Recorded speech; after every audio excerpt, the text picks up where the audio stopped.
மூலாதார சக்கரம்னா என்ன பண்ணலாம்?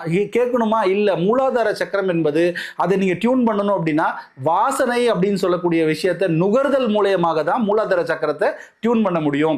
அப்ப நுகர்தல் வாசனை அப்படின்னா, வாசனை என்ன வாசனை? நம்ம ஒரு நாளைக்கு இன்னைக்கு காலையிலேருந்து நைட் வரைக்கும் நம்ம இயற்கையான எத்தனை மனங்கள சுவாசிக்கிறோம்? இல்ல ஒரே வாசனையே நுகர்ந்துட்டு இருக்கோமா?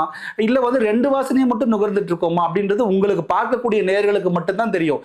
சில பேர் நம்ம பெர்ஃப்யூம்ஸ் அடிக்கிறோம். சில பேர் நம்ம வந்து ஏதாவது நம்ம வந்து ஒரு ஒரு நமக்கு வாசனைக்காக நம்ம ஏதாவது ரூம்ல ஏதாவது ஒன்று போட்டுக்கிறோம் அப்படின்னா, அப்ப அந்த பெர்ஃப்யூம் போடுறீங்கன்னா, அது காலையில இருந்து சாயந்தரம் வரைக்கும் அந்த வாசனை தான் அதிகமா நீங்க நுகரக்கூடிய தன்மையில இருக்குமே தவிர, மீதி இருக்கக்கூடிய வாசனையை நுகரக்கூடிய தன்மையை நம்மளுடைய நுகர்தல் மூக்கு வந்து இழந்து விடுது. அதனால என்ன ஆகுதுன்னா, அந்த மூலாதார சக்கரா இம்பேலன்ஸ் ஆறதுக்கான வாய்ப்புகள் அதிகமா இருக்கு. அப்போ இயற்கையான வாசனை, மண் வாசனை, பூக்களுடைய வாசனை, அதே மாதிரி வந்து மழை பெஞ்சா அதுல ஒரு வாசம் வரும் இல்லையா? மண் வாசம் சொல்லுவோம்.